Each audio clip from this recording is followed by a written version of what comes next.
Aujourd'hui, j'aimerais vous parler de comment est-ce qu'on peut crafter de meilleures UI en pensant le DOM comme une API. Donc, on va parler d'intégration web, mais pas que, vous allez voir. D'ailleurs, je vais me présenter un peu. Donc, je m'appelle Manon Carbonel, je suis intégratrice et dev web, et je fais aussi de la facilitation agile. J'aime énormément tout ce qui touche au HTML, CSS, évidemment, mais aussi aux tests. Je pense que c'est ça qui qui m'apprend à bien coder au fur et à mesure de mon expérience. Et du coup, on va parler aussi de tests sur ce sujet.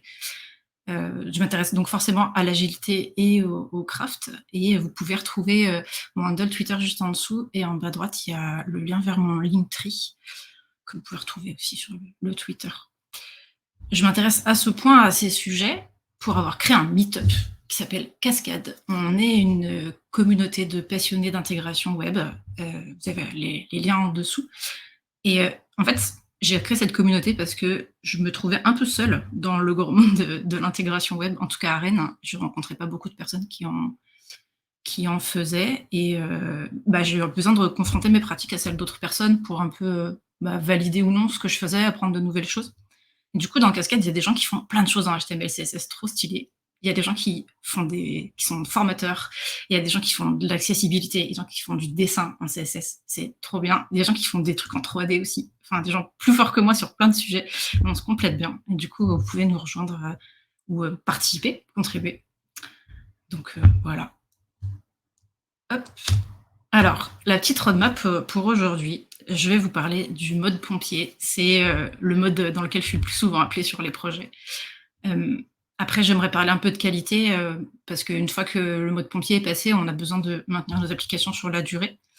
Et enfin, j'aimerais vous parler de conception pour qu'on puisse un peu voir une prise de hauteur, parler de collaboration, parce qu'on a beau bien coder, ça suffit pas toujours.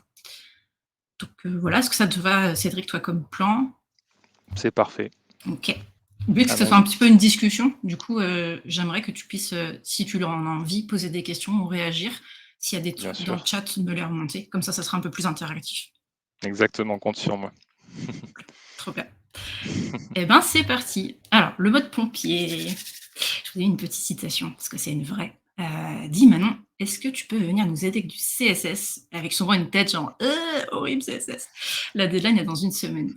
Alors, comment ça se passe? Pour la petite histoire, on m'a déjà fait sortir de mission pour revenir chez un précédent client pour 4 jours, un truc comme ça, même plusieurs fois, pour aider sur ce sujet. Moi, j'aime bien faire ça. Il y en a qui ça peut faire peur, mais moi, j'aime bien. Du coup, peut-être que vous faites partie des personnes qui pensent ou qui ressentent que c'est compliqué à maintenir le CSS. Alors, je vais vous montrer un exemple de ce que je peux trouver quand j'arrive en mode pompier, après qu'une équipe qui n'aime pas ou n'est pas bien formée en CSS ait travaillé dessus, en HTML aussi. On va prendre le petit bouton qui est à droite tout au long de la présentation. C'est un bouton que j'ai pris sur la doc de Tailwind. Hop, alors, admettons, j'arrive sur ce fameux projet et je veux rendre service. Et première chose que je vois, c'est forcément l'interface, et après, c'est le code. Et au niveau de ce code, là, je vois par exemple, je vais le lire avec vous, on a un span de role button, et non pas une balise button. On a une classe header button, donc qui est contextuelle, sémantique, et qui est en camel case. On a une classe button qui est générique. Et ensuite, on a une classe padding 10, qui est une classe utilitaire en kebab case. Et en plus, en dessous, j'ai une directive de style qui va forcer du style par-dessus. Et à la fin, j'ai une div dans mon span. Donc, j'ai un élément de type bloc dans un élément de type inline. Déjà, je vois plusieurs pratiques qui sont pas forcément cohérentes les unes entre les autres, mais en plus, moi, j'y vois des mauvaises pratiques HTML. On va voir ça en détail après. Maintenant, on va voir le CSS.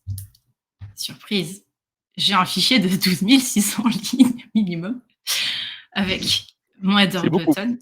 Ouais, c'est ça. C'est vraiment beaucoup. Et c'est pas découpé du coup.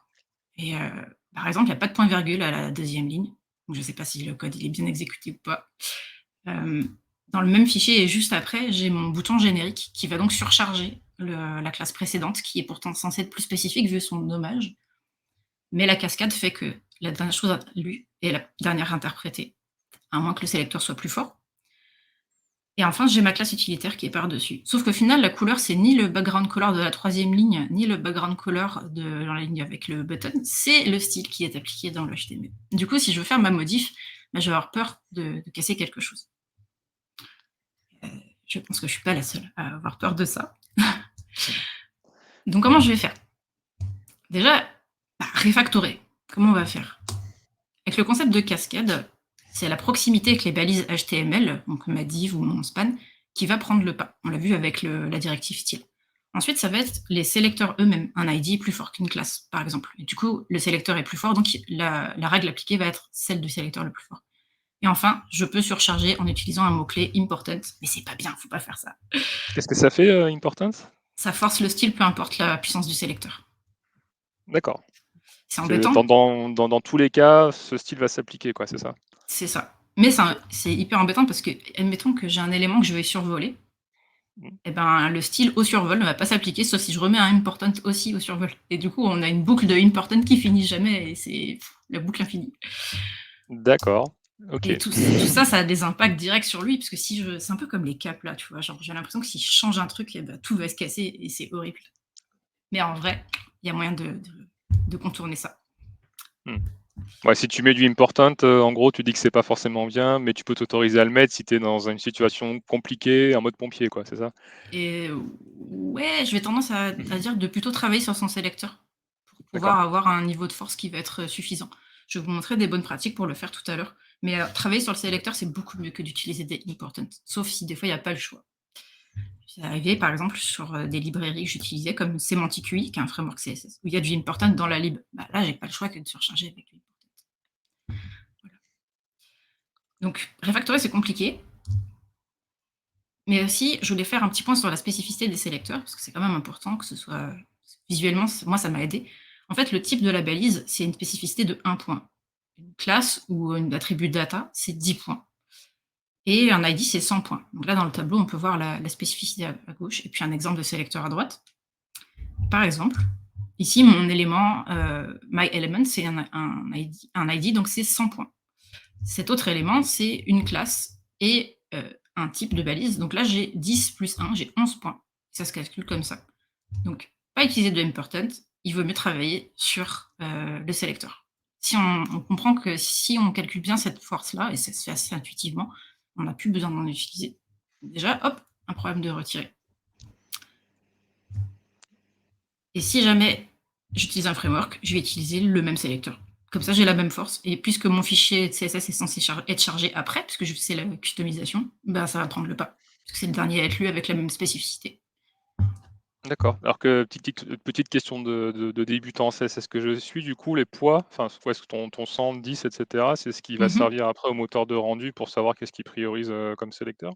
Exactement. Exactement. D'accord, C'est bah, le je navigateur après qui va l'exploiter. d'accord, OK. Donc en fait, une fois qu'on a compris ça, en fait, ID plus fort, puis classe, puis type. C'est assez simple, je trouve. Mais c'est Ouais. vrai que quand on ne le sait pas, eh ben, ça peut paraître un peu difficile. Petite question dans le chat par rapport aux important. Si on a plusieurs, important en concurrence, qu'est-ce qui se passe? Est-ce que c'est un cas qui t'est déjà arrivé? Ouais, bah là, j'ai pas eu le choix que de détricoter et de reprendre tous mes sélecteurs. C'était vraiment compliqué. OK, C'est pour ça qu'il faut très peu l'utiliser, sincèrement. ça marche. En plus de ça, est-ce que c'est pas compliqué à tester? Parce qu'en fait, bah, on n'a pas de test lu. Comment dire, je raccourcis un peu parce qu'il y a quelques petites libs qui font des petites choses, mais grosso modo, on peut pas faire de test unitaire en HTML, CSS.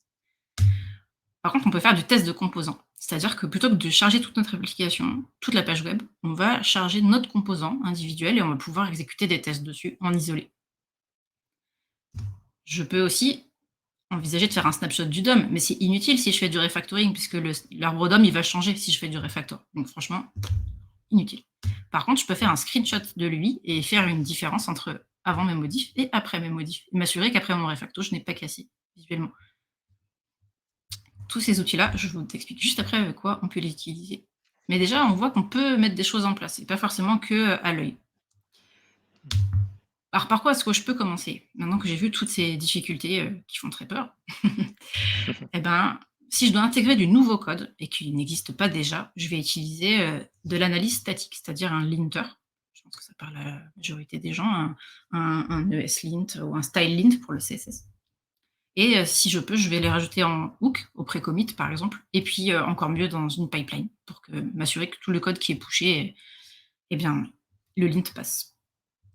Si par contre je dois refactorer du code, je vais utiliser ces mêmes outils, mais en plus, je vais faire le fameux test de non-régression visuelle avec un screenshot. Ça ressemble à ça. Avant, après, et voilà la diff. S'il y a pas de diff, il fera pas de la troisième étape et ça, c'est un extrait d'un outil qui permet de faire ça. Mais on peut le faire, visuellement. Par contre, bah, c'est mieux d'utiliser un outil, qui va pouvoir voir les différences de taille ou de largeur qui sont des fois très difficiles à voir à l'œil nu. D'accord. C'est derrière, c'est de la comparaison d'images ou c'est un peu plus poussé que ça, en fait? C'est exactement ça, c'est de la OK. comparaison. Ah, c'est intéressant. Mmh. Je l'ai pas vu souvent, hein, dans les équipes, mais ça existe Ouais, moi non plus, mais OK. et il y a des outils d'automatisation pour ça.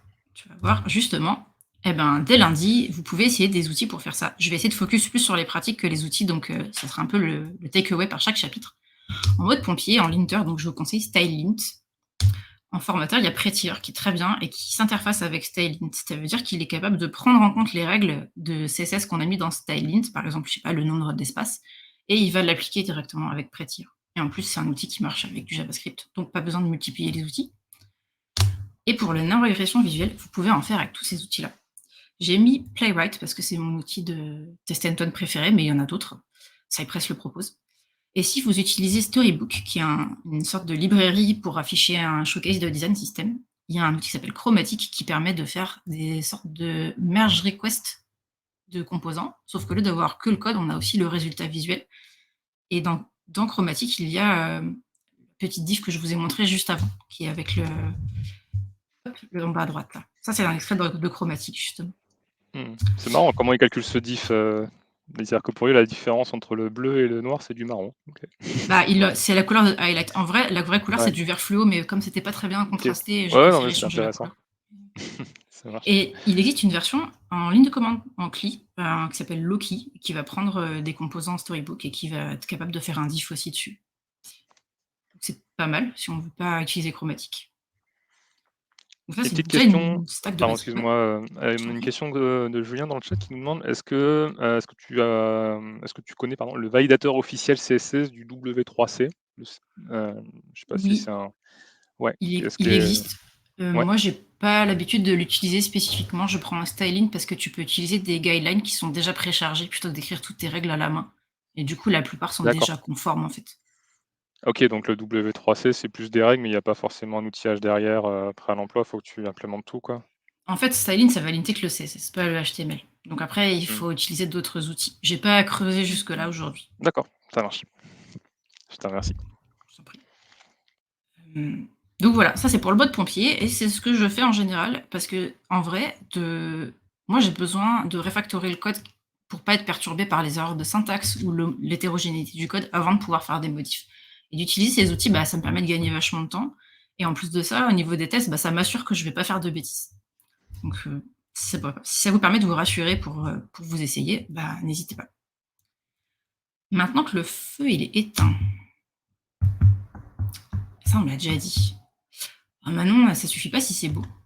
Après tout, on fait de la cosmétique, on fait des applications sexy. Eh ben non, moi j'aime pas du tout utiliser ces mots-là. Je sais pas si, Cédric, tu as déjà entendu ça, mais Oui, oui, bah, moi j'aime j'entendais pas. souvent des gens qui aimaient bien dire, que c'était de la peinture, le CSS. Alors le mot peinture, c'est intéressant, tu vas voir. Qu'est-ce que c'est que le DOM déjà?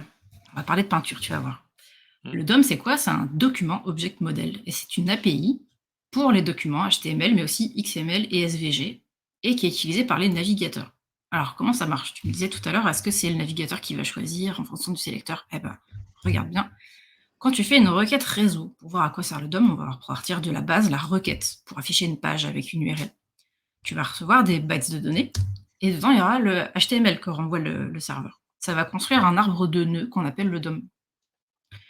Le CSS, de son côté, il va aussi faire un arbre, et il va appliquer des règles par ses sélecteurs à ces éléments du DOM. Et donc, on appelle ça le CSS HOM. Donc, c'est le CSS Object Model. Tu rajoutes du JavaScript, et là, il y a une super petite couche de C++, souvent, ou Rust, dans le navigateur, qui va faire ce qu'on appelle un render tree, qui va être composite de ces autres éléments. Et ensuite, par des couches de peinture et de layout, qui sont un peu plus complexes à détailler, on obtient des pages web. Et ça fonctionne comme ça. Donc en fait, notre code, il va s'interfacer avec le code du navigateur. Il est dédié à ça. Il est domaine spécifique. D'accord, ouais. Et ça, ce render tree, finalement, c'est quelque chose qui est spécifique aux différents navigateurs. T'as pas le même dans Chrome, Safari, Firefox, j'imagine, et c'est pour ça que des fois, il faut vérifier, nous, en tant que dev, le comportement entre différents navigateurs et qu'il peut y avoir des micro-spécificités, quoi. Ouais, le moteur peut avoir des différences et tu peux avoir des spécificités au niveau de l'application de certaines règles, effectivement. Hmm. Après, là, j'ai simplifié. Derrière page web, il y a 3 autres couches avant, mais Ok, en gros, c'est ça. ça marche. Mais bon, si je veux pouvoir présenter tout ce que j'ai à présenter, je peux pas détailler. Mais j'aimerais bien. En vrai, c'est un sujet passionnant de revenir aux bases comme ça. Clairement. Voilà. Donc, à quoi sert le DOM? Même maintenant qu'on sait à quoi il sert, à qui il sert? Qui utilise ces API? Alors déjà, bah, les gens. On fait des applications pour des utilisateurs et des utilisatrices, donc des humains. Mais pas que. Et c'est là où c'est intéressant aussi. On a les outils d'aide à l'accessibilité, les loops par exemple, ou les lecteurs d'écran, ou le speech to text. C'est ça. Non, text to speech, j'ai des bêtises. On a aussi les robots d'indexation qui vont nous permettre d'être, oui ou non, bien référencés dans les moteurs de recherche, en lisant le DOM. Et puis on a les test runners. Et ça, c'est hyper important pour nous qui sommes devs, pour pouvoir tester nos applications, notamment sur du test end-to-end. Ce que j'aime bien avec ce slide, c'est que ça m'a obligé à réfléchir à qui d'autre que moi, qui travaille dans le visuel, utilise après ce que je fais. Quand j'ai débuté ma carrière, j'avais pas de test sur les interfaces, donc je faisais et je travaillais toute seule souvent à faire du CSS. Et là, ça m'a obligée à réfléchir autrement et à penser à autre chose que le rendu. Alors, maintenant qu'on a vu ça, comment est-ce qu'on conçoit ces composants? Moi, j'aime bien avoir de l'intention dans ce que je fais. Et du coup, j'adore le principe d'Atomic Design que Brad Frost a conçu en 2016.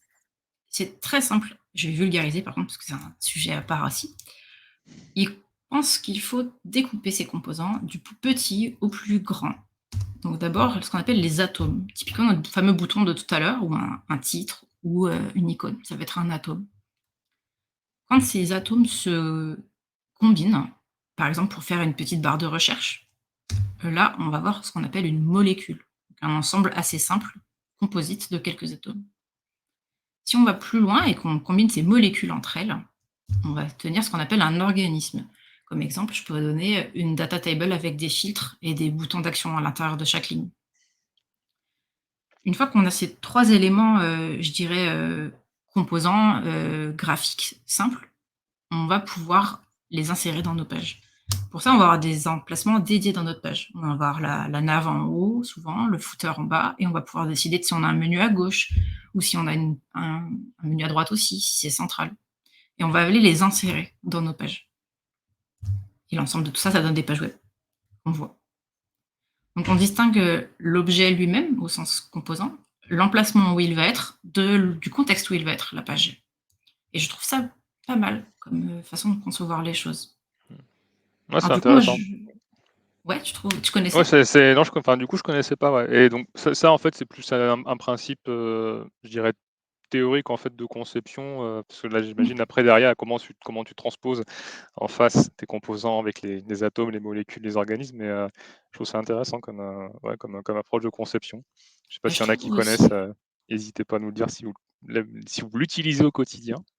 Je serais curieux. Mais d'accord. Moi, ça m'a plu parce que découvrir ça, et c'est pas si vieux pour moi de découvrir ça. En fait, je me suis rendu compte que je faisais déjà un peu ce découpage. C'était plus en molécules et organismes que je le faisais. Et puis mes pages, après, c'était mes vues, par exemple, si je fais du Vue.js. Et en fait, je me suis rendu compte que je le faisais déjà. J'avais juste pas le mot dessus. Et là, ça permet de découper encore plus finement et de penser vraiment, me mettre à la place du ou de la designer qui a travaillé sur le projet. Et j'aime bien qu'on se comprenne et qu'on ait cette même logique. Du coup, dans mon code, je vais essayer de redécouper de la même manière. Alors, le clean code en HTML, déjà, pour redécouper le code, après, on va voir, mais on a besoin déjà d'éviter ce qu'on appelle des soupes de div. Alors, ça ressemble à ça. Si vous faites comme moi et que vous tournez la tête vers la gauche, penchez la tête à gauche, vous allez voir, ça fait un bol de soupe. C'est une horreur. Ça n'apporte absolument aucune donnée sémantique au navigateur. Et en vrai, je suis coupable d'en avoir fait jusqu'à ce que je crée Cascade, parce que je les ai fait découvrir avec. Donc, moi aussi, je fais des erreurs là-dessus, faut pas rougir. Mais en fait, on va plutôt utiliser des balises sémantiques. Donc, tout simplement, les balises HTML5. Header, aside, figure, article, etc. C'est tout simple. C'est HTML, ouais, c'est surtout ça. déconseilles carrément l'utilisation des divs en général ou juste d'en mettre trop, Ouais, ouais, carrément. ouais. Je OK. connais des devs qui n'en utilisent plus. Alors moi, j'en utilise OK. toujours. Je pense que pour des petits wrappers, c'est toujours pratique, mais j'essaie d'en utiliser le moins possible. Parce que sémantiquement, ça veut rien dire en fait, c'est un bloc quoi, c'est ça donc C'est ça. Pour mmh, moi, ça va OK. être si je veux rajouter, un conteneur qui va avoir un comportement particulier et qui n'est pas forcément visible, mais qui me permette du positionnement, des choses comme ça. Dans certains cas de maquettes complexes, oui, je vais l'utiliser. D'accord, OK. En fait, c'est tout simple, HTML5. Mmh, ça marche. Et en plus de ça, ça aide énormément à l'accessibilité parce que ça apporte, comme je disais, de la métadonnée dans le navigateur. Et c'est ça qui lui sert à dire, ceci est un titre, plutôt qu'une div, si c'est un H1. Mmh. Et c'est pareil pour toutes les autres balises. Alors, on va me parler rapidement de Way Area. Way Area, c'est un référentiel en fait d'attributs pour HTML qui permettent en fait de donner plus d'accessibilité. Mais attention, c'est pas pour remplacer la sémantique HTML comme on a vu tout à l'heure avec un span role button. C'est pas bien, on va faire une valise button. Par contre, pour les éléments qui sont pas sémantiques ou qui ne suffisent pas, là on va pouvoir rajouter une balise ARIA. Par exemple ici, pour donner du contexte. Imaginons ce bouton, si on n'utilise que nos yeux pour voir l'application et qu'on a peut-être un contexte qui nous permet de voir qu'on va envoyer un email, alors le mot send sur le bouton va suffire. Mais si ce n'est pas le cas, ou si on utilise des fois un outil d'accessibilité, de lecture par exemple, eh bien c'est très intéressant d'avoir le contexte supplémentaire. Donc là, c'est d'envoyer un email. Et du coup, je vais rajouter un label à mon bouton. J'ai pris un exemple tout simple, il en existe plein d'autres. Mais déjà, globalement, d'utiliser HTML5 et sur les boutons de préciser l'action, c'est une bonne étape pour rendre le code plus accessible. Pareil, c'est des C'est pratiques que ouais. je fais depuis pas très longtemps. Mmh et ça, tes linters, que tu as présentés juste avant, et si c'est des choses qu'ils peuvent vérifier? Le fait de pouvoir, avoir la présence d'un Arial label, par exemple, sur les boutons, il y a d'autres outils qui sont plus spécialisés pour ça? Ouais, il y a d'autres outils pour l'accessibilité. D'accord. Hum, Si tu veux bien, je reviendrai sur l'outil à la fin. D'abord, j'aimerais vous Oui, bien parler de sûr. comment nommer les composants. Maintenant qu'on a vu comment faire du HTML un peu plus propre, parce que nommer les composants, c'est surtout du CSS, c'est surtout des classes. Alors, j'aime bien, moi, reprendre Atomic Design, comme je disais tout à l'heure. Et dans ces cas-là, je vais diviser en deux parties. Mes composants au sens graphique et mes composants au sens page ou layout. Je vais utiliser ce qu'on appelle du CSS orienté objet, un peu comme la classe qu'on a vue tout à l'heure, le header button par exemple. Parce que je considère que c'est des objets graphiques qui ont. Enfin, je dis graphique, mais c'est des animations et des actions, mais ça permet de se dire ça, c'est mon composant. Et après, il est utilisé dans un contexte. Et ce contexte, c'est du métier. Je veux l'utiliser pour faire une action métier. Et dans ces cas-là, je vais utiliser un langage, j'ai mis ubiquitous, c'est la traduction de Ubiquitous Language, qui vient du DDD. Et je trouve ça hyper intéressant de garder de l'intention dans ce qu'on fait et d'avoir cette découpage en deux nommages comme ça me permet de faire, des composants avec un nommage simple. Je vais avoir, le nom du parent et puis, dans l'élément enfant, juste qu'est-ce qu'il est? Et ça va ressembler à ça dans les feuilles de style. Alors souvent, je vais utiliser un préprocesseur. Donc c'est une sorte de CSS enrichi et qui me permet, de faire des imports, des variables plus enrichies, des mixins, donc des fonctions custom, beaucoup de choses. Moi, j'utilise souvent SAS, mais il y en a d'autres que j'ai mis à l'écran là. Et du coup, ça ressemble à quoi? Si j'utilise Atomic Design dans mon dossier Style Sheets, je vais avoir tout en bas mon thème qui va importer tout le reste, mon fichier de partiel qui est indiqué avec un trait de soulignement par convention, mes variables, donc ça va être mes couleurs par exemple ou mes tailles de, je sais pas, de titres. Et après, je vais avoir un dossier pour les atomes, un dossier pour les molécules, un dossier pour les organismes. Et eux-mêmes vont importer chaque composant, des textes, des boutons, des organismes. Vous verrez que j'ai mis bouton dans molécule parce que ça peut être une molécule s'il a du texte, puis une icône, puis un loader dedans. Ça dépend de votre conception des choses. C'est à vous de voir le niveau de finesse. Ce ne sont que des guidelines. Et puis si j'utilise un framework CSS, là j'ai pris Bootstrap, et ben en fait ça c'est le code lui-même de Bootstrap en CSS. Mais en fait je vais reprendre le même. Si je veux surcharger les alertes, ben, je vais créer un fichier alerte et je vais reprendre les mêmes sélecteurs pour comme ça ne pas avoir besoin de mettre de imported. Ce qui est bien, c'est que la doc, elle est souvent générée à partir du code. Et du coup, on va dans les menus de la doc de Bootstrap retrouver les alertes, les badges, etc. de la même manière. Donc c'est hyper facile pour moi de m'y retrouver. Je sais pas s'il y a beaucoup de OK, gens qui rangent leur intéressant. code comme ça, mais moi ça m'aide, Mmh. plus c'est simple et plus je suis tranquille, en fait, on peut dire ça. Mmh, Et c'est très important de garder son code bien organisé. On est mais oui, d'accord. ça alors là, peut-être ça peut donner l'impression qu'il y a plein de fichiers, mais en vrai, je préfère plein de fichiers avec un nommage plutôt que 12 600 lignes dans un seul fichier. Ah ouais, non, bah, c'est sûr, hein, ce que tu as montré tout à l'heure, j'imagine la complexité d'aller creuser là-dedans. Exactement, donc simplifions-nous la vie. Hem, Et puis en plus, je ensuite pense, je sais pas si tu par si dans les IDE que tu utilises, parce qu'autant, des fois, tu sais, sur les langages, je vais dire plus traditionnels, c'est pas le bon terme, mais sur du JavaScript, Java, tu peux faire des mmh, refactos facilement. Comme je pratique pas trop le CSS, je sais pas si les IDE proposent des opérations de refacto qui peuvent, ranger un peu des choses automatiquement ou si tu dois faire beaucoup de choses à la main.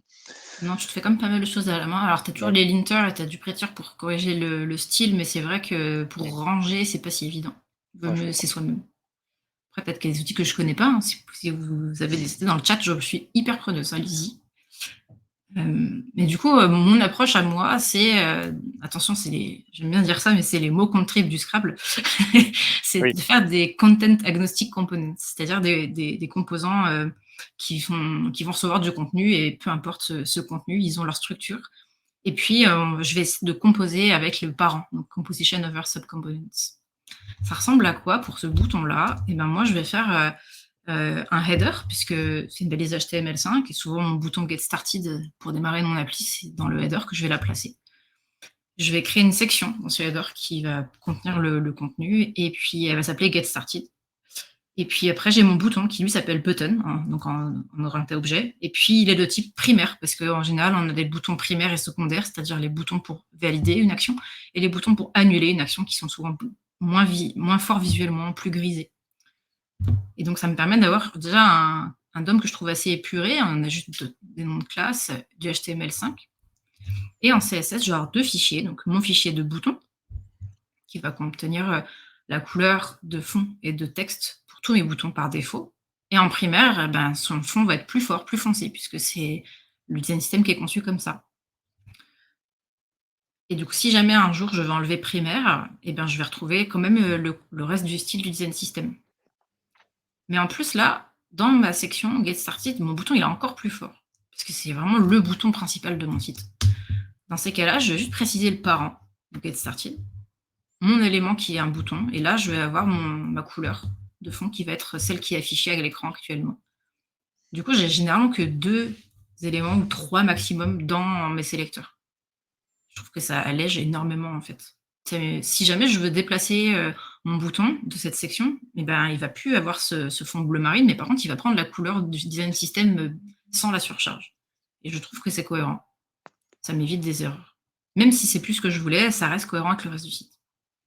Je sais pas si je suis très claire sur cette partie. si, Mmh, si. Enfin, je pense que les personnes qui sont un peu plus, il y a pas mal de gens qui ont déjà des bonnes bases de CSS, je pense que c'est plus clair. ouais. Enfin, c'est clair pour elles, mais même moi, je aussi, je comprends l'idée du coup, OK, de la priorisation, du côté générique, de ton bouton que tu peux surcharger. c'est ça. Non, ouais, non, c'est clair.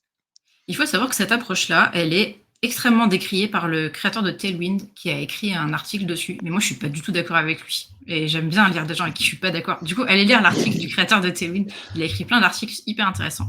Et lui, il fait pas de l'object oriented CSS, il fait du bloc élément modifier. Et c'est encore un peu compliqué. Il y a le nom du parent dans le nom de la classe. Et là, ça rend beaucoup moins flexible le code. Moi, j'aime plus du tout utiliser BEM. D'accord. Et bon, par souci de transparence, j'aime bien préciser, en fait, ça, c'est mon approche. Vous avez le droit de ne pas être d'accord. Tout ce Mmh. que moi, je vous conseille de faire, c'est d'avoir une approche qui est bien déterminée, en fait, qui est bien réfléchie, qui est la vôtre ou celle de votre équipe. Mmh. Il y en a plein de différentes, en fait. Et il n'y en a pas une qui marche pour tous les projets et toutes les équipes, je pense pas. Mmh. Ouais, tout à fait, ouais. Et d'ailleurs, petite question, par rapport à ce code-là, dans le chat de Quentin qui se pose la question, est-ce que là, dans ton exemple, dans la classe, pardon, dans le cadre du header, est-ce qu'on pourrait pas Mhm. utiliser un ID plutôt qu'une classe, vu qu'a priori, tu n'as Mhm. qu'un seul header? On pourrait tout à fait. On pourrait Moi, tout à je fait, mets OK. des ID en général quand j'ai besoin d'une encre pour naviguer dans la page. OK. Mais ça dépend de vos conventions, mais on pourrait totalement utiliser un ID, c'est une très bonne remarque. C'est tout à fait on pourrait aussi en mettre une sur la section d'ailleurs. Ça va me servir, Mmh. par exemple, à scroller dans la page, Oui, tout à fait. pour être Ça totalement marche, là, je l'ai pas mis ça pour marche. alléger, mais oui, on peut. Donc là, si je fais un petit résumé de ce qu'on a vu, on a vu des outils pour faire du clean code, on a vu comment on allait ranger nos composants, comment on allait les nommer en HTML et en CSS. Du coup, maintenant, comment on va les tester? C'était ta question tout à l'heure, Cédric, aussi sur le Exactement. ah! Et ben, c'est quelque chose que j'ai vachement exploré depuis 1 an et demi, un truc comme ça, 2 ans. Il y a des outils pour, mais ça peut paraître une montagne. D'où la photo de montagne. J'aime bien les petites blagues. En vrai, j'entends souvent cette phrase-là: «Les tests end-to-end seraient trop fragiles et trop durs à maintenir». Ou encore: «Ça serait trop long à écrire». Est-ce qu'il y a des gens dans le chat qui peuvent dire s'ils sont d'accord avec ces 2 phrases-là? Cédric, Je tu viens vas de me dire. soumettre un sondage justement. Ouh! Donc est-ce qu'il y a des personnes qui votent? Ouais, ça se remplit. Bah, écoute, ma question, c'est considérez-vous qu'il est coûteux et complexe de maintenir les tests end-to-end? 2 réponses possibles: oui, non. Le oui l'emporte à 100 avec 5 réponses. Voilà. Ah! Je me doutais! Bah, moi aussi, je trouvais. Non, une personne dit non, voilà. Donc il y a Ah! quand Et même ben quelqu'un qui franchement, plein de style, bravo à toi, c'est cool. Parce que si c'est une souffrance à faire, les tests, on les fait pas, ou on les exécute pas, ou on les corrige pas. Donc du coup, il faut absolument les simplifier, c'est garant de notre qualité. Donc je vais explorer avec vous le sujet des tests. Alors, déjà le premier problème en général, surtout quand on a des classes pas forcément nommées de manière cohérente, comme on a vu au tout début, on a du mal à sélectionner ces éléments à tester. Donc moi, j'aime bien suivre, ce que conseille Testing Library et d'autres, c'est de favoriser les attributs destinés aux utilisateurs et utilisatrices. C'est-à-dire les attributs qui vont être dans notre page et que les gens vont pouvoir utiliser, comme si on se mettait à leur place. Donc le rôle qu'on a vu tout à l'heure, le texte label, les placeholders, le texte des balises elles-mêmes. On va pouvoir, grâce au contenu du coup de nos balises, récupérer nos éléments et pouvoir faire après des actions et des assertions dessus.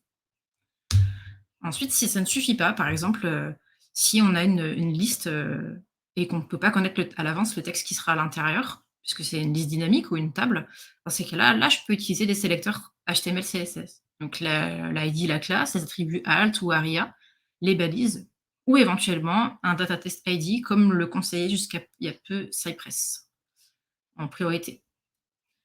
Vous pouvez utiliser les 2 là, ça marche très, très bien.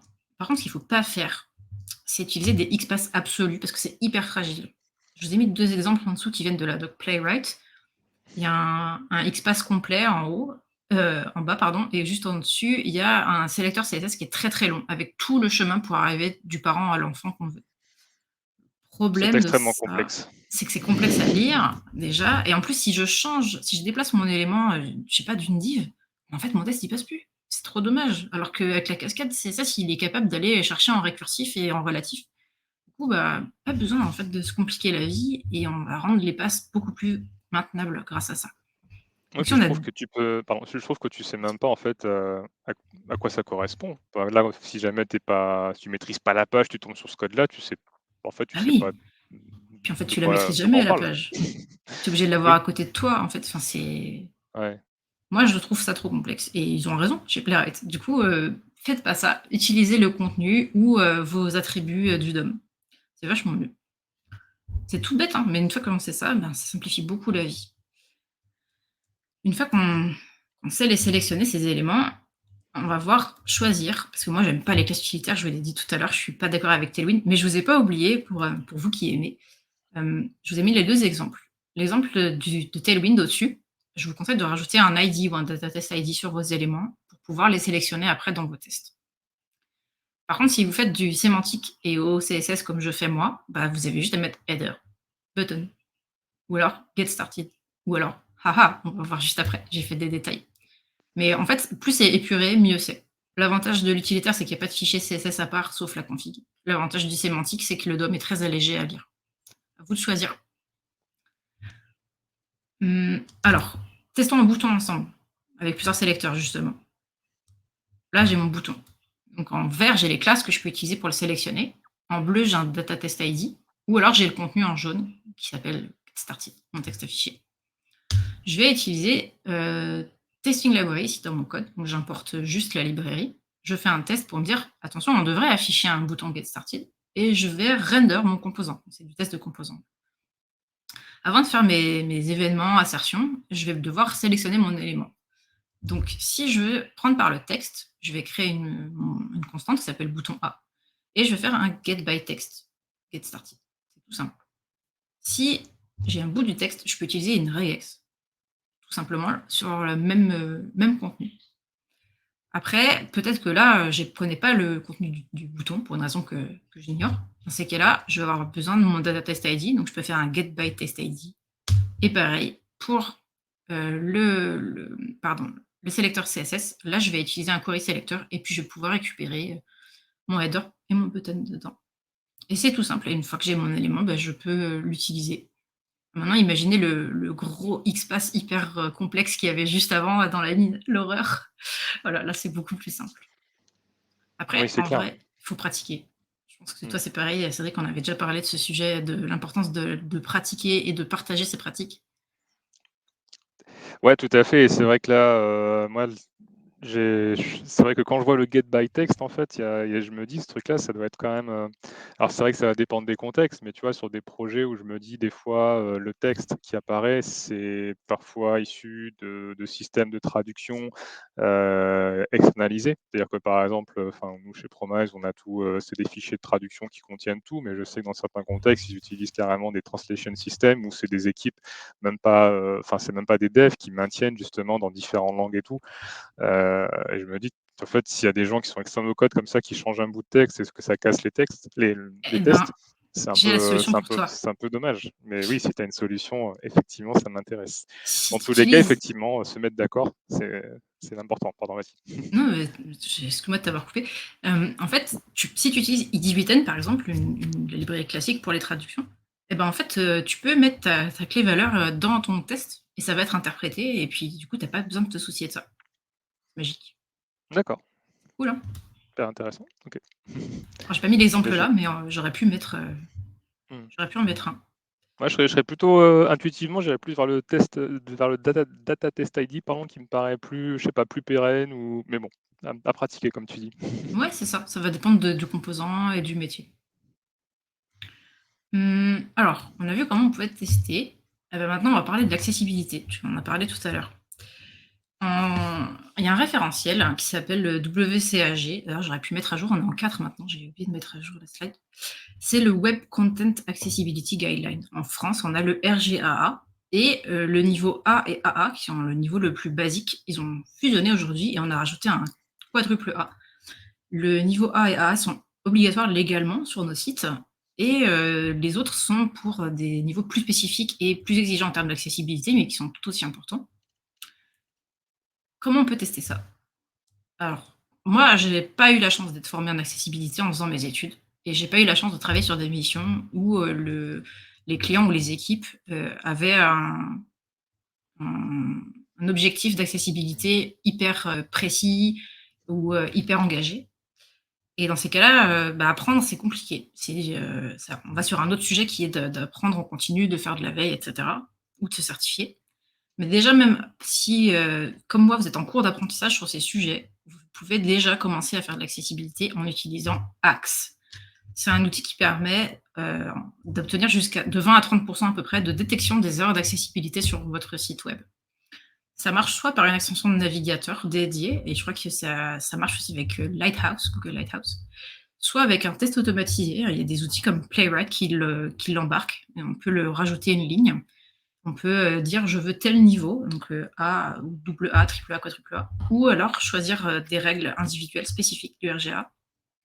Et on peut aussi le lancer dans un job de pipeline CI. Donc déjà même, j'ai envie de dire presque sans effort, parce que ça prend que quelques minutes un CLI à installer, eh bien on peut avoir un test d'accessibilité. Et je trouve ça hyper bien pour s'y mettre.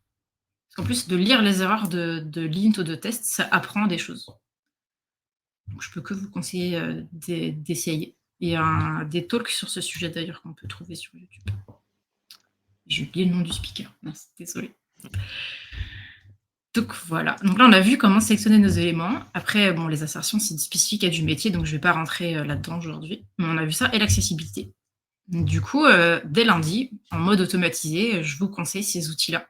Je vous conseille, pour accéder au DOM Testing Library, j'ai beaucoup aimé, de faire du Jest pour les tests U. En plus, les deux sont compatibles. D'utiliser Playwright ou un autre, mais j'aime beaucoup Playwright pour le test end-to-end parce qu'il reprend les get by text et autres de Testing Library et il reprend l'API itexpect de Jest, donc c'est même syntaxe. Et en plus de ça, Axe, il est compatible avec Jest et avec Playwright en embarqué. Donc là, vous avez tout l'écosystème qui est relié. C'est trop bien. Voilà, je vous conseille Ah, ça. on a l'outillage parfait là. Voilà, moi je trouve ça cool. Voilà, là déjà, après, on a vu comment tester et nommer, et maintenant, il faut juste apprendre HTML, CSS, et après, c'est le talent de l'intégrateur ou de l'intégratrice, j'ai envie de dire. Voilà, et puis, ben, si ça vous va, après, j'aimerais bien parler de conception, parce que non, maintenant, coder bien, ça ne suffit pas. Alors, comment ça marche? Je sais pas s'il y a des gens qui font de l'ensemble programming dans le chat. Moi, je trouve ça hyper chouette et je trouve que ça permet d'avoir un retour sur ce qu'on fait et de travailler à plusieurs, d'avoir différents points de vue, Il y a partager un des oui direct connaissances. dans le chat. Alors, c'est quoi Ah! la différence? Parce que je connais le mob programming, mais du coup, l'ensemble programming, c'est différent? C'est un mot français parce que le mot mob, ça peut être associé à des choses un peu négatives dans certaines cultures et D'accord. du coup, on dit souvent ensemble programming. OK, d'accord. Mais ce que je vous conseille, moi, c'est de faire du design ensemble, d'essayer les 2. J'ai vu une conférence d'Olivier Lefebvre à Alpecraft qui était passionnante sur ce sujet et qui expliquait en très, très, très bref qu'en fait, on a de l'agilité, mais on a toujours des effets tunnels dans nos équipes. On va avoir un PO qui va faire la spec, après on va avoir un designer qui va faire des maquettes, puis elle va valider en copie, il y aura peut-être des retours, et après elles arrivent dans Jira, et après il y a une maquette super précise, et puis il ne faut pas y toucher. Et après, il y a l'intégrateuriste qui va s'occuper de l'intégrer, et après, il va falloir le tester. Et après, s'il y a des corrections à faire, on refait tout le tunnel parce qu'il faut revalider. Ah, c'est une horreur et ça prend trop de temps. Du coup, je vous conseille de réfléchir à plusieurs, de faire à plusieurs, de valider à plusieurs. Parce que c'est hyper important de rencontrer, échanger, concevoir, développer avec des personnes diverses pour éviter plein de biais et notamment avec les utilisateurs de discuter. Alors, comment on peut faire ça? Il y a plusieurs pratiques dans certains mouvements agiles et craft qui sont hyper bien. Par exemple, Los Tres Amigos, qui est un outil qui vient de l'agilité et qui permet de réfléchir à plusieurs, donc partie métier, donc souvent en PO, partie tech, donc ça va être dev, intégration, et cetera, ou partie QA, test, et cetera, de réfléchir ensemble aux besoins, pour pouvoir, dire: «Ah, comment est-ce qu'on pourrait le tester? Ah oui, mais à implémenter, ça va être compliqué». Et en fait, moi je trouve qu'en front, ça manque d'un ou une designer UI et UX parce qu'on a besoin de voir à quoi ça va ressembler. Ou est-ce que c'est cohérent en termes d'ergonomie? Ou est-ce que ça s'intègre bien avec le design system? Du coup, moi je vous invite à faire un Quatros ou Cinco Amigos, voilà. Ça va être beaucoup plus sympa et je trouve que c'est une étape qui est souvent oubliée. Mmh. Après toutes les équipes n'ont pas la chance d'avoir, quelqu'un au design, mais c'est hyper important. Aussi, ouais. Mais c'est vrai que j'entends souvent, sur tout ce qui est notamment autour du BDD, limite, enfin, je vois des fois passer les discours où effectivement, il y a les 3 amis, puis en fait, j'ai presque, ils disent souvent les gens, bah, inviter qui est intéressé, enfin, toute partie Mmh, prenante qui peut avoir à un moment donné un rôle, un point de vue, pourquoi pas l'inclure aussi dans ces sessions-là, quoi. Je pense que ça rejoint exactement. aussi un peu cet état d'esprit. Puis ça peut être une personne différente à chaque fois, c'est pas forcément le rôle, enfin, il peut y avoir plusieurs devs, plusieurs testeurs, plusieurs testeuses ou designers, enfin, c'est pas forcément un rôle attitré, ça peut être qui se sent, pertinent ou intéressé pour, contribuer. Donc une fois qu'on a une équipe sympa, ben, on peut aller, essayer de trouver des exemples et des exemples en front, on en a énormément besoin. Donc il y a un outil que j'aime bien qui s'appelle l'example mapping, qui vient du BDD et qui permet de discuter des US ou des fonctionnalités à l'aide d'exemples. Si je prends l'image en dessous, on a une fonctionnalité avec ses 4 règles de gestion autour, et puis on va essayer de définir des exemples pour chacune de ces règles. Et le plus parlant, c'est d'avoir, bah, un papier, un crayon et de faire des petits croquis rapides pour voir si on s'est bien compris. Et puis, alors je vulgarise énormément cet outil, mais il y a plusieurs règles à suivre, il y a plusieurs sens, c'est très intéressant. Mais des fois, on n'a pas de designer. Alors comment on fait? Moi, je vais directement dans mon navigateur et je vais éditer le site existant à la volée pour voir si ça ressemble à la maquette, que veut, mon PO ou qui serait qui matcherait bien. Ou alors, je vais essayer de trouver un site qui correspond à ce qu'on voudrait, avec une interface déjà similaire et puis dans ces cas-là, je vais essayer de de mettre ça dans mon US ou dans mes exemples ou dans ma doc pour pouvoir me servir de référence. C'est mieux que rien. Mais c'est quand même vachement mieux d'avoir quelqu'un en design ou quelqu'un qui fait des croquis. Oh oui. Ça, je te l'accorde parce que des fois, quand effectivement, il y a pas de, on n'a pas cette compétence-là, bah, malheureusement, enfin malheureusement, c'est un peu par défaut, c'est la personne en front qui est un peu plus à l'aise là-dessus qui bricole un peu Mmh. comme elle peut, quoi. Exactement, sauf que moi, ça m'arrive très souvent quand on me demande de vas-y, surprends-moi, trouve-moi quelque chose. Tu es intégratrice, tu vas savoir. Bah, en fait, le design, c'est un métier, qui s'apprend et j'ai beau avoir des notions à force sur certaines choses, je peux pas tout savoir, c'est pas possible.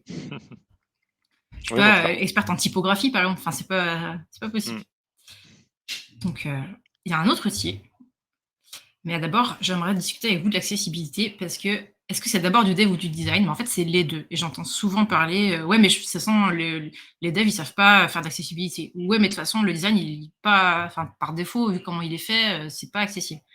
Et ben, en fait, les 2 sont vrais. Il faut travailler main dans la main. Il f Si c'est mal conçu en termes de design, et ben, on a beau avoir un HTML5 et des balises ARIA, ça suffira pas. Et inversement, si on a une belle maquette qui est bien faite, mais qu'on l'intègre, pas bien, et ben, en fait, c'est les lecteurs d'écran pourront pas l'utiliser, par exemple. Donc c'est à faire ensemble.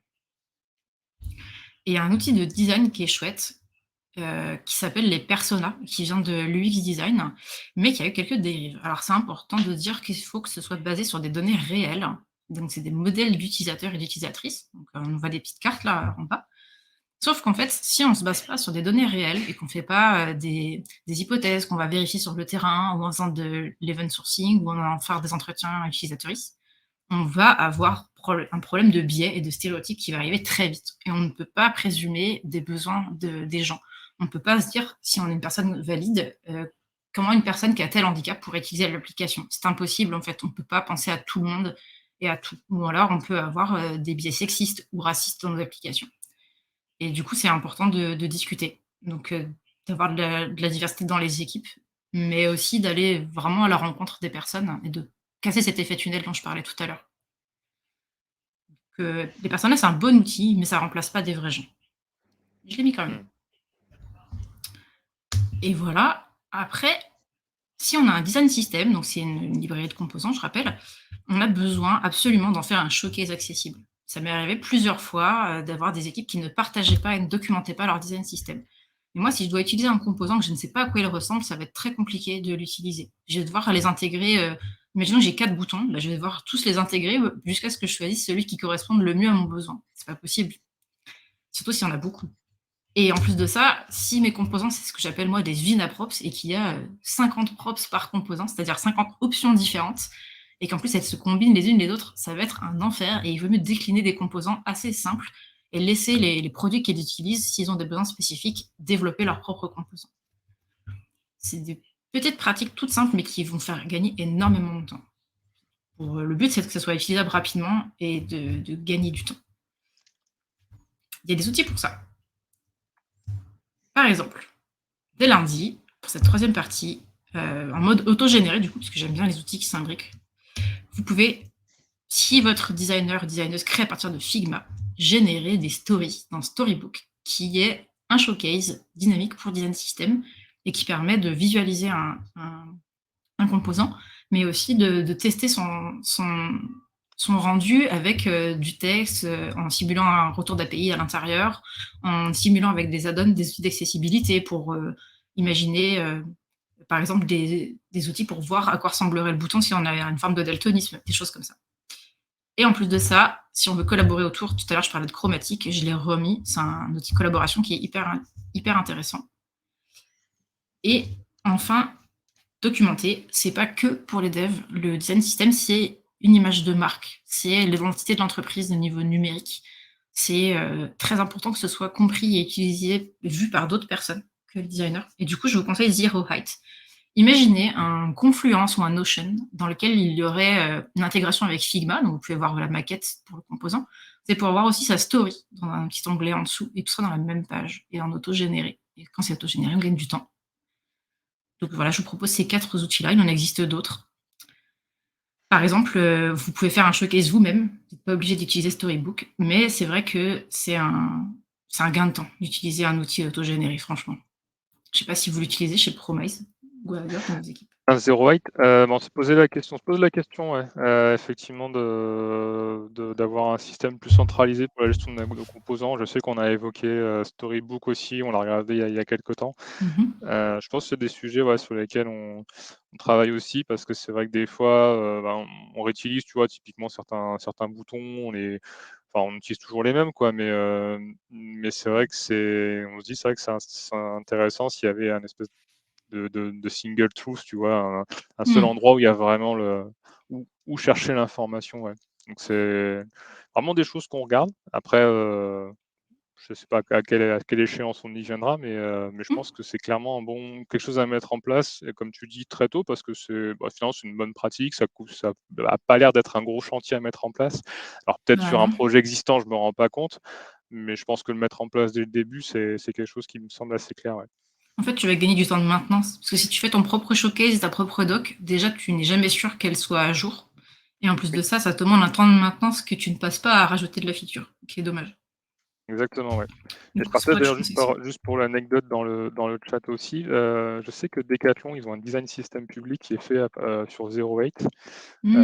Si vous voulez voir le rendu, mais je crois qu'il y a justement tout ce qui concerne en fait Decathlon, la marque. Je crois qu'il y a même, enfin je sais plus, je suis allé faire un tour, mais c'est aussi pour avoir un exemple de Zero Eight, concret, quoi. Mmh. Donc effectivement, ça ressemble, ouais, ça intègre tous les toutes les bases de composants et le côté documentaire, ça fait que, on peut le décrire comme tu dis, quoi. C'est-à-dire qu'on peut expliquer, des choses et ça rend le système vraiment, très complet, quoi. Et le fait que ça s'intègre avec tous les outils de la gauche, effectivement, ça fait sens, quoi. Je Je trouve pense que aussi. c'est, vraiment une bonne direction à prendre, ouais. Mmh. Après, pour les personnes qui ont besoin de visuel, un showcase, ça ressemble à ça.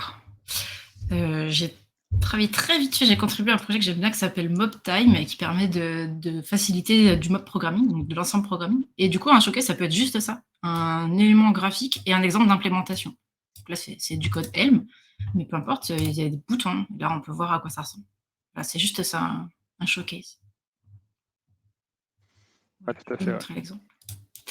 Hop, je reprends. L'intégration, avec d'autres outils, ça fait que ça facilite aussi le fait que ça se maintienne à jour parce que comme n'importe quel système documentaire, si c'est pas intégré, que c'est à part, là, l'exemple de code que tu montrais, dès qu'il change, si tu te reposes sur, le fait que les gens le mettent à jour tout seuls et cetera, parfois tu vas tomber sur des Bah, sur c'est des ça. problèmes de synchro, ouais, donc ça demande un petit peu de rigueur aussi et d'organisation, ouais. C'est ça. Retirons-nous des problèmes. Alors du coup, on a parlé de mode pompier, de qualité, de collaboration. Du coup, en résumé, on ne rend pas les applis sexy. S'il vous plaît, dites plus ça. Au secours, dites plus ça. Je déteste ça. Je trouve ça hyper gênant déjà. Et en fait, c'est pas vrai. On voit qu'il y a beaucoup plus d'intelligence et de complexité à ce qu'on fait. C'est plus noble que ça, je trouve en plus. Exactement. Mais, mais je sais pas si on a un peu de temps encore. On a quelques minutes, vas-y, je t'en prie. On a quelques minutes pour un petit bonus ou pas? Allez, Allez. avec plaisir. Souvent, les gens qui me disent ça, ils trouvent, et vous allez me dire dans le chat, hein, je te laisse faire un poll, Ouais, Cédric. exactement. Il y a beaucoup de gens qui disent que Oups. c'est pas un vrai langage de programmation et de manière des fois un peu condescendante. Alors qu'en fait, ça pourrait être vrai ou pas, c'est pas une raison. Mais, moi, je trouve que toute partie d'un logiciel, c'est important de la soigner pour, le rendu, mais aussi pour, en fait, la développeur expérience. Du coup, je me suis demandé, est-ce que c'est des vrais langages de programmation, HTML et CSS? Mmh. Là, la majorité des personnes ici sont d'accord, disent oui. C'est vrai? Eh ben, je suis Je n'ai pas vachement spoilé ta étonnée. réponse. Oh! Parce que moi, j'ai demandé sur les réseaux sociaux et en fait, les gens, vous êtes mitigés sur les réseaux sociaux. La plupart, c'est non. Il y a quand même pas mal de oui, mais il y a plus de non et il y en a qui sont pas sûrs. Mmh. Et je suis pas la seule à avoir fait ce sondage et il y a 10 ans, il y avait les mêmes résultats, pour info. Donc, le résultat, la réponse, spoiler alert, sans détour, c'est oui, ce sont des vrais langages de programmation. Mais la plupart des gens me disent non et ils font: «Oh, mais comment ça? Tu espères que tu vas te justifier?» Eh ben, je vais faire ça. Pour finir le webinaire d'aujourd'hui, j'aimerais vous raconter une petite histoire. Est-ce que ça te va, Cédric, une petite histoire? Avec plaisir. Moi, j'adore Cool. les histoires. Ah! Eh ben, c'est parti. Mais d'abord, j'aimerais dire aux gens qui ne sont pas d'accord, s'il vous plaît, faites comme si. Dans le sens, soignez le code. Parce que le DOM et le CSS HOM, c'est des API qu'il faut soigner. Donc en fait, c'est pas grave si on n'est pas d'accord. L'important, c'est qu'on soit d'accord sur notre intention de bien faire. Pour moi, c'est ça le craft. C'est pas comment on fait, c'est comment est-ce qu'on essaye de bien faire. Donc à vous de voir votre façon. Vous n'êtes pas obligé d'être d'accord avec moi. Et maintenant, place à la petite histoire.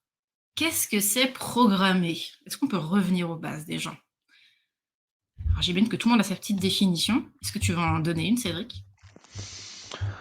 Je Mmh. vais pas me ouais, je vais pas me risquer, hein. Enfin, je lisais justement parce qu'en même temps, il y avait quelqu'un dans le chat qui disait, qui était mitigé par rapport à ça parce que quelque part, on n'a pas les boucles, mais on a des variables côté CSS donc je pense que c'est ça qui rend le côté Ah! mitigé, c'est qu'on a une partie qui nous rappelle des choses qu'on a dans d'autres langages, mais qu'on peut pas aller aussi loin que dans certains langages et je pense que c'est ça aussi qui crée ce OK. Ouais, ce c'est côté-là et je différent. pense que moi cette question il y a 10 ans, j'aurais dit non aussi parce que pour moi, c'est vrai que programmer, j'y voyais une notion d'algorithmique, de traitement de fonctions, là où j'avais l'impression que comme HTML, CSS, c'était plus de la description en fait et qu'il y avait pas vraiment d'algo Mmh. derrière.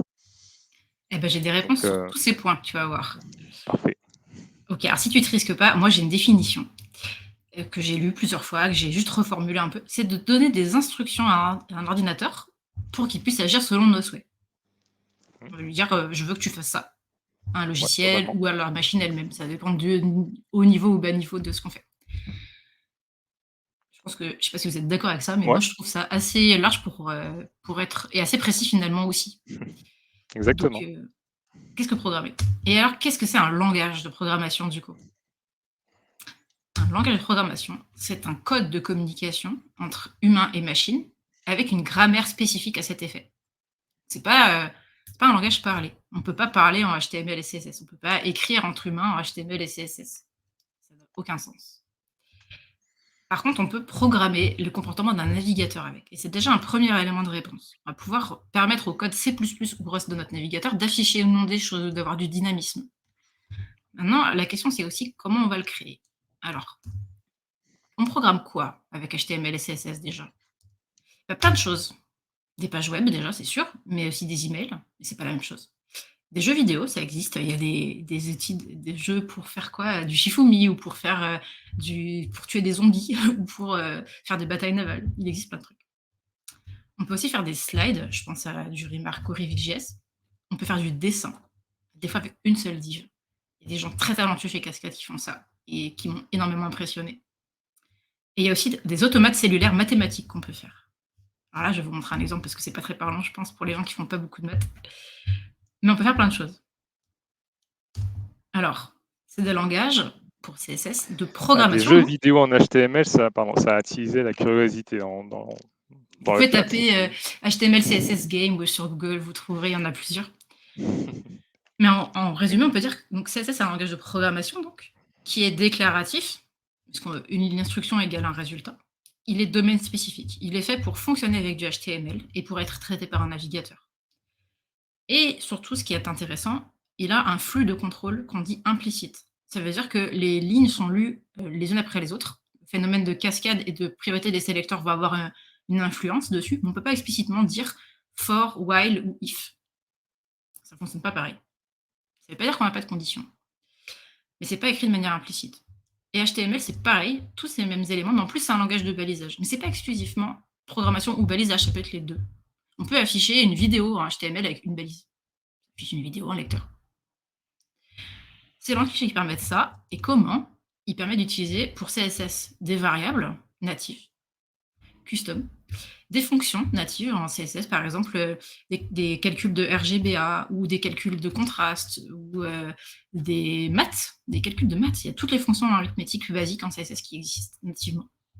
On ne peut pas écrire nos fonctions custom par contre en CSS, sauf si on utilise un préprocesseur. Et en HTML, on peut importer du code, on peut importer d'autres scripts, on peut importer d'autres CSS, etc. C'est pas mal avec tout ça, on peut faire déjà beaucoup de choses. Je trouve que c'est bien, mais il y a aussi beaucoup de gens qui me remènent un argument qui s'appelle Turing complet. Alors, est-ce que HTML et CSS sont Turing complets? Pour les personnes qui ne savent pas, je vais reprendre une petite histoire, justement. L'histoire de Alan Turing. Donc, c'est un mathématicien et cryptologue LGBT qui est né dans le début des années 1900 et qui a travaillé sur une machine de Turing, en fait, qui est un modèle de pensée, et qui a travaillé après, pendant la Seconde Guerre mondiale, sur la machine Enigma pour déchiffrer les messages pendant la guerre avec les Allemands. Alan Turing, il a créé cette machine de Turing et on dit qu'un système formel est dit Turing complet s'il possède un pouvoir expressif au moins équivalent à celui de cette machine de Turing. Dans un tel système, on peut donc programmer n'importe quelle machine de Turing. J'ai besoin de mettre une petite définition pour la suite. Donc, il y a plusieurs choses qui sont Turing complet. Notamment, il y a un jeu. Ah ah, on parlait de jeu. Mais avant les jeux, j'ai oublié ce petit exemple-là, en 99, SQL est devenu Turing complet parce qu'il permet des requêtes récursives. Et donc, cette notion de récursivité, ça fait partie des éléments où on dit que c'est Turing complet. Alors, ce fameux jeu dont je vous parlais, c'est John Horton Conway qui l'a créé. C'est un mathématicien qui a travaillé sur la théorie des groupes finis, des nœuds, des nombres, des jeux et du codage. Et il a créé un automate cellulaire mathématique, donc qui s'appelle le jeu de la vie, que vous connaissez peut-être déjà.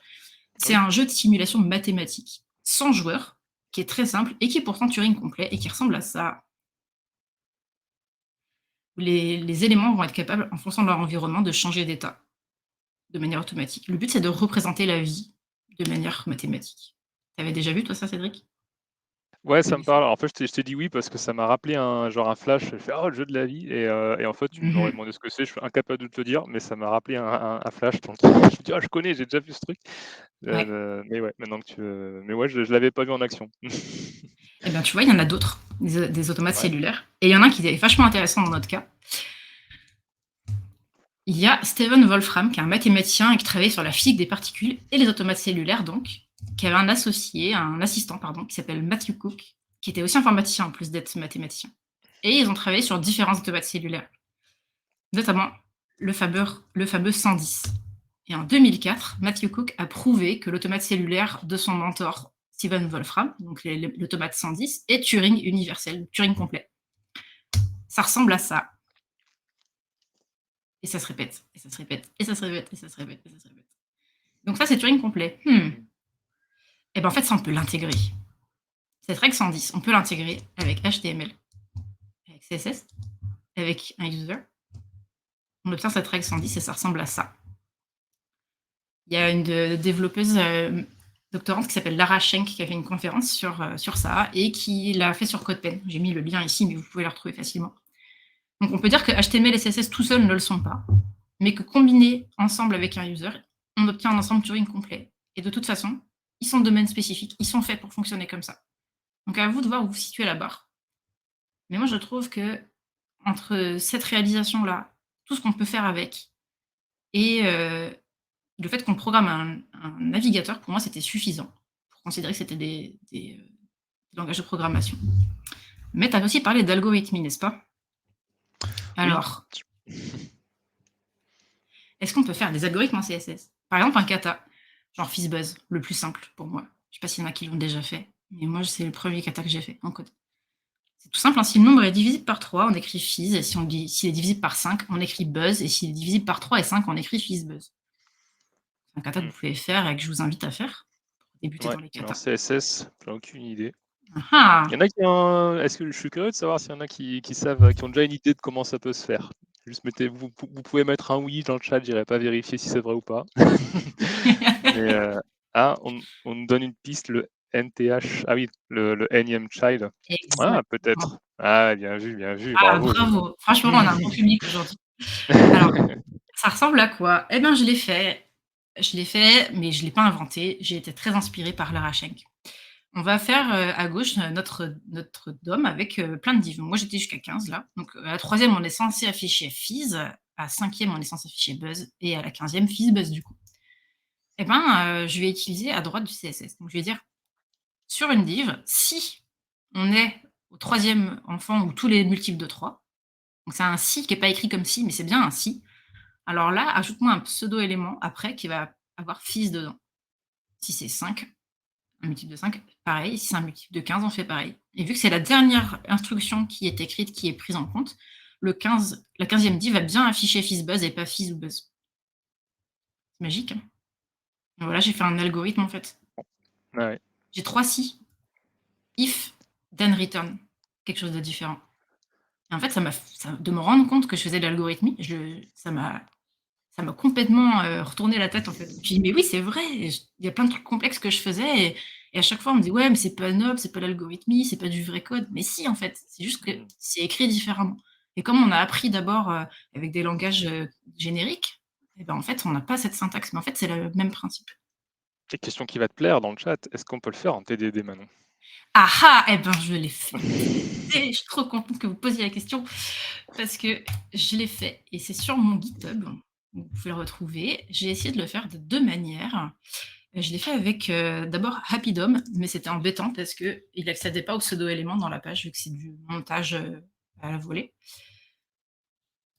et du coup, je l'ai fait de 2 manières. Donc là, avec les pseudo-éléments que vous avez vus, donc j'ai bien, mon code ici avec mes divs. Ici, j'ai bien mon style avec mes pseudo-éléments. Ou alors, on peut le faire avec des classes. Dans ces cas, c'est un peu plus lourd le DOM. J'ai rajouté donc une span type number, class number au lieu de autour de mon chiffre. Et après, j'ai créé fizz et buzz dans des classes. Et en fait, qu'est-ce que je vais faire? Par défaut, hop, je reviens dans le code, je vais les masquer.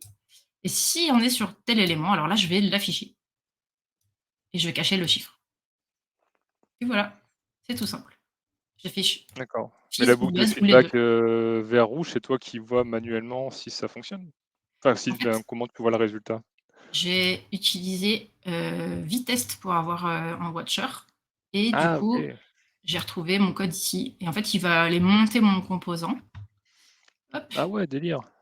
tu OK. vois? Et je vais avoir ma page qui va être là et il va pouvoir aller regarder dedans. D'accord.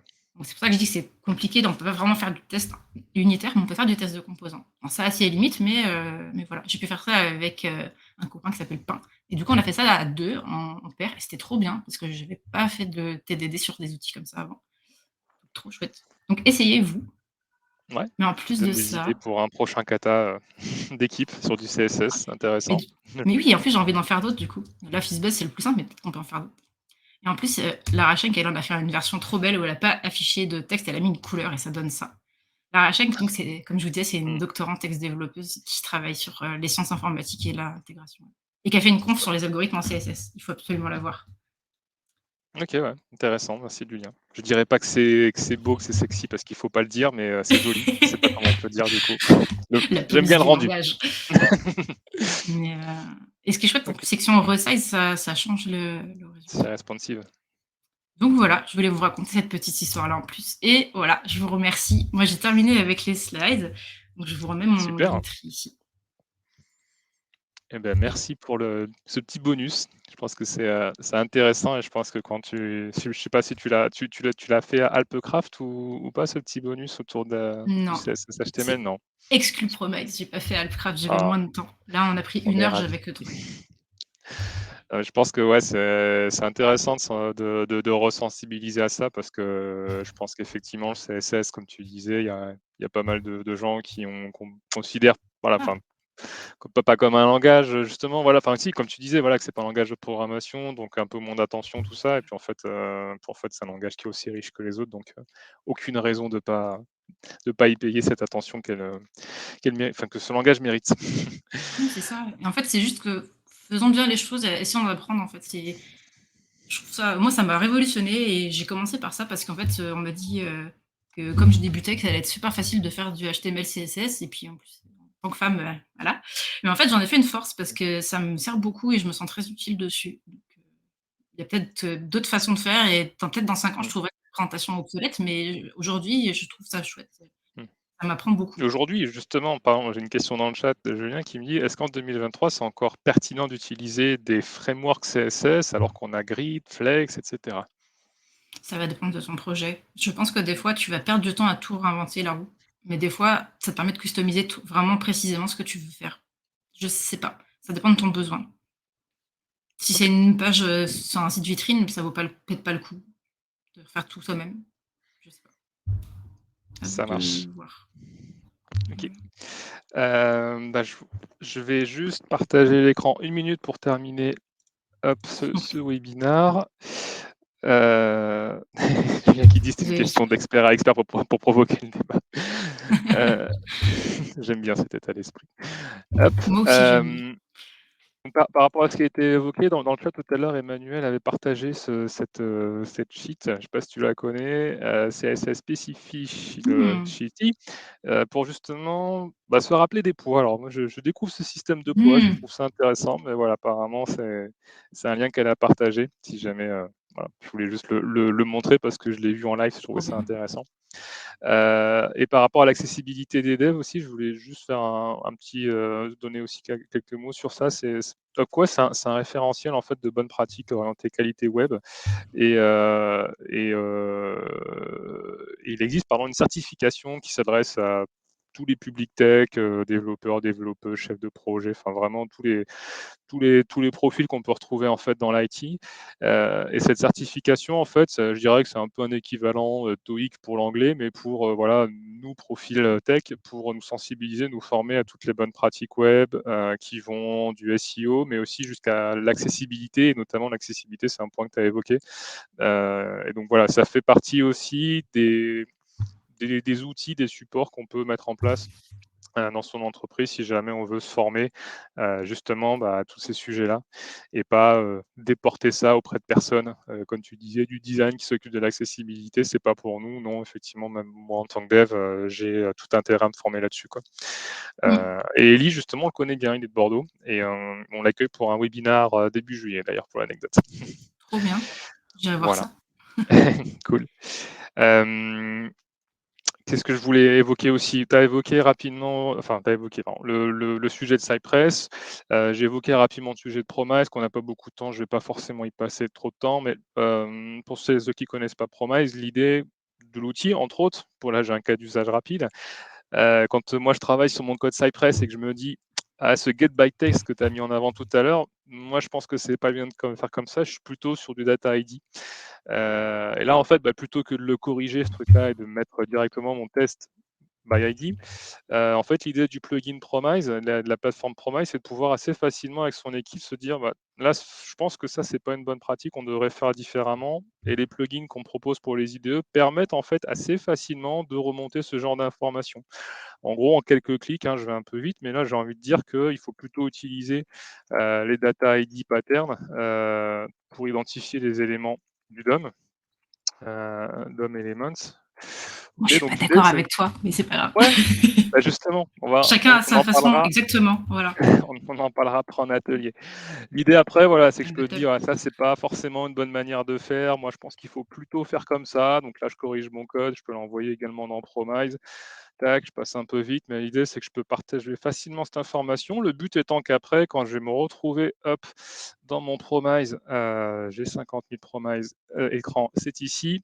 L'idée après, en fait, quand on partage tout ça, c'est qu'on se retrouve en atelier de revue de pratique, qui sont en fait tout simplement des moments d'échanges qui vont avoir lieu. Nous, on en fait chez Promise toutes les semaines. Nos clients le font 1 à 2 fois par mois, ça dépend. L'idée, c'est de pouvoir se réunir en atelier de revue de pratique pour justement échanger sur notre code. Et donc là, l'idée, c'est que je partage après au reste de mon équipe pourquoi je pense qu'on devrait utiliser le data ID pattern plutôt que le get by text par rapport au point que j'évoquais tout à l'heure. L'idée, c'est qu'après, toi, tu me dises, non, je suis pas d'accord. Et le but, en fait, c'est qu'on détermine tous ensemble, tous et toutes ensemble, qu'est-ce qu'on fait désormais. Voilà. Et qu'après, on mette des mesures préventives derrière, comme la détection automatique, etc. Voilà. C'est Oui, juste pour... Oui, moi je c'est tout l'utilise ce qu'on... ça. J'ai Ouais, mis, je sais pas si tu es branché sur le hub, où j'ai mis la règle, mais par tout exemple, à moi, fait. si j'ai un important dans mon code CSS, et ben, j'ai un petit icône promesse qui s'affiche dans mon IDE qui me dit: «Non, utilise un C'est meilleur vrai? sélecteur». Oui, Voilà. je trouve C'est ça trop exactement cool. ça, ce genre de cas d'usage, c'est de permettre en fait effectivement la création de pratiques qui sont propres à votre contexte, propres à votre équipe. Donc vous démarrez le Promise, vous créez vos propres règles et comme tu l'évoquais, on a aussi un hub communautaire où vous aviez gentiment avec Cascade proposé pas mal de règles. Elles sont là-dessus, je les retrouverai, mais il y a effectivement voilà, l'idée d'un espace communautaire de partage, quoi. Et j'en profite, même si on est juste pour terminer aussi, depuis hier, on a mis en ligne aussi une brique d'IA chez Promise qui permet de la génération de bonnes pratiques. Si vous voulez laisser une IA vous suggérer des bonnes pratiques de CSS et lui dire que vous n'êtes pas d'accord avec lui ou pas, des fois, ça va vous suggérer des bonnes idées. Allez, dernier mot, après j'arrête, juste pour parler des 3 prochains webinaires qui ont lieu avant la fin du mois. Semaine prochaine, on parle d'inner source, d'animation des communautés tech. Mathieu Vincent de Soprasteria nous expliquera comment ils font chez Soprasteria pour animer une communauté tech up de 7000 collaborateurs et collaboratrices. Quelles démarches inner source sont mises en place, voilà, pour partager, mettre en commun des choses. Et la semaine d'après, on aura 2 webinaires sur la clean archigonale. Donc, vous aurez deviné, bien sûr, la conjonction de clean architecture et architecture hexagonale. Christophe de Octotechnologies viendra nous parler de ces sujets. Et 2 jours plus tard, on parlera d'onboarding, l'expérience d'onboarding, comment est-ce qu'on fait dans des contextes où on recrute régulièrement des nouvelles personnes, comment est-ce qu'on les onboard. Voilà, ça veut dire quoi accueillir une développeuse ou un développeur, comment est-ce qu'on imprègne de la culture d'équipe, des bonnes pratiques, du contexte métier, on commence par quoi, des petits bugs fixes, des grosses tâches, est-ce qu'on lui fait faire de la revue de code, tout plein de questions qu'on se posera avec 2 guests, avec Georges et Sébastien d'IAD d'Innovorder qui nous présenteront quel process ils mettent en place dans leur contexte, qui est un peu un contexte scale-up. Donc c'est voilà, quand on recrute régulièrement des gens dans une boîte qui grossissent, il faut structurer ces process-là et donc on partagera sur leurs approches pour maximiser, comment on pourrait appeler ça, le time to productivity des nouvelles personnes. Voilà, même si je n'aime pas forcément ce terme, en gros, c'est le moment où allez, je suis prêt, j'ai bien compris où je mettais les pieds, quoi. Et j'ai fini, je crois, à peu près pour toutes mes annonces. Ça fait beaucoup de talk, hein, Je c'est crois. trop bien. Comment? C'est trop bien, vous avez plein de gens sur plein de sujets différents, c'est trop chouette. Je suis trop Bah, c'est ce fière qu'on d'avoir essaye. participé, je me sens super, honorée. Merci Cédric de m'avoir invitée. Bah, c'est avec plaisir et on en a encore 2 ou 3 avant la pause estivale, qu'on annoncera aussi très bientôt. Merci pour vos messages sympathiques de reconnaissance sur le chat, ça nous fait plaisir. On est très content que ça vous ait plu. On est ravis. Je suis très ravi aussi du contenu. Vraiment, c'est très chouette. Je pense que ça a plu aussi aux personnes à qui tu as pu présenter ça lors de Alpecraft. Donc voilà, j'espère que tu auras l'occasion aussi de la refaire cette présentation parce qu'elle vaut le coup. Et Oh, non, c'est merci. top. Et je suis preneuse de feedback et de feed-forward si vous voulez. Mes DM sont ouverts sur Twitter. Vous pouvez m'écrire. Ce serait top. Et si vous avez d'autres sujets autour de ce qu'on aborde aujourd'hui, voilà, sur lesquels vous seriez curieux ou curieuse qu'on aille, n'hésitez pas. Je sais que nous, on réfléchit aussi à faire quelque chose sur du playwright, notamment. Voilà, que c'est des sujets qui est très en vogue, qui nous intéressent aussi. Donc, on est preneur. Ah, Evelyne nous dit que tout suit déjà. Voilà, C'est c'est trop bien. l'apanage des stars, ça. Non, mais je suis pas du tout. Enfin, ouais, voilà, je suis gênée. Ouais, bah ouais, voilà. Écoute, de toute façon, dans tous les cas, voilà, si vous voulez se partager après, comme je disais, ce sera sur notre chaîne YouTube Promise. Si je fais juste le lien, mais vous pourrez le retrouver facilement pour le partager et également retrouver les prochains webinars. On est bon? On est bon. On va te laisser peut-être aller déjeuner si tu n'as pas encore eu l'occasion. Et Oui. encore une fois, vraiment merci pour ce webinaire, c'était top. Et merci à tous et toutes pour votre présence aujourd'hui, pour les échanges, c'était hyper intéressant. On a passé un très bon moment. Ouais, Et c'est trop cool. Merci à toi, Cédric. C'est un plaisir de discuter ensemble. trop cool. À très vite, alors passez une bonne journée et j'espère à très bientôt. Salut tout le monde. Ciao tout le monde, bye bye.